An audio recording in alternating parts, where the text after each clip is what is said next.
Hi, everybody. Thanks for checking in for another pastoral, prayerful pause in your day. Some time to anchor ourselves in something greater than ourselves.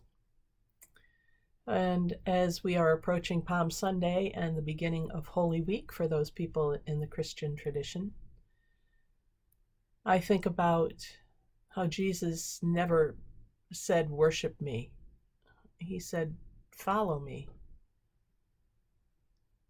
Now is a good time for us to practice that.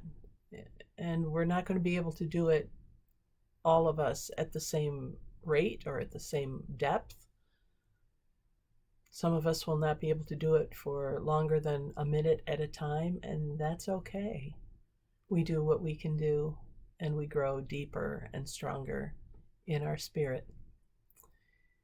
I'm especially mindful right now of all of the people in our country and around the world who are dying, people who are suffering,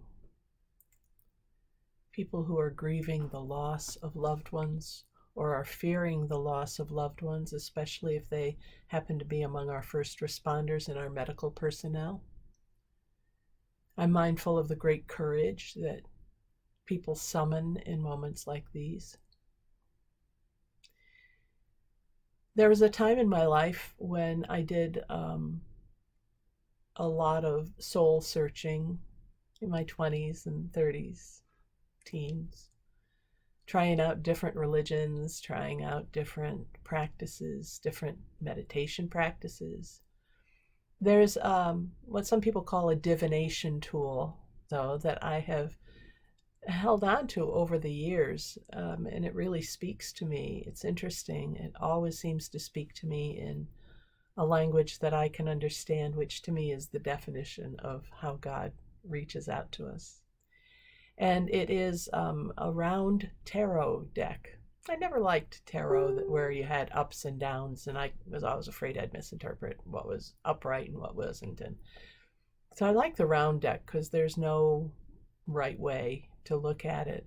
And this one happens to be called a Mother Peace deck. I know I'm betraying my hippie roots. But the thing that I've been thinking about a lot lately is the death card in that, because it is portrayed as a snake shedding its skin. Now, if I can find a picture of that, I will insert it into this video so you can see what I'm talking about. Excuse me, allergies. But the snake shedding its skin is very meaningful for me because we outgrow who we were, and we have to shed those things of who we were. Whether we're talking about the big death, crossing over to another place, leaving behind this body so that the spirit, the energy, can flow free, because after all, energy is neither created nor destroyed, it is just transferred, right? My little scientists out there.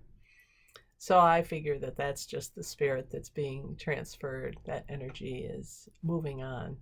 Whether you think of it as heaven or nirvana or anything else, paradise, it's a transference of energy. But prior to that, we have a lot of little mini deaths in our lives. Every time that we grow beyond where we are, every time that we have to let go of something to move into something new, that's a good thing.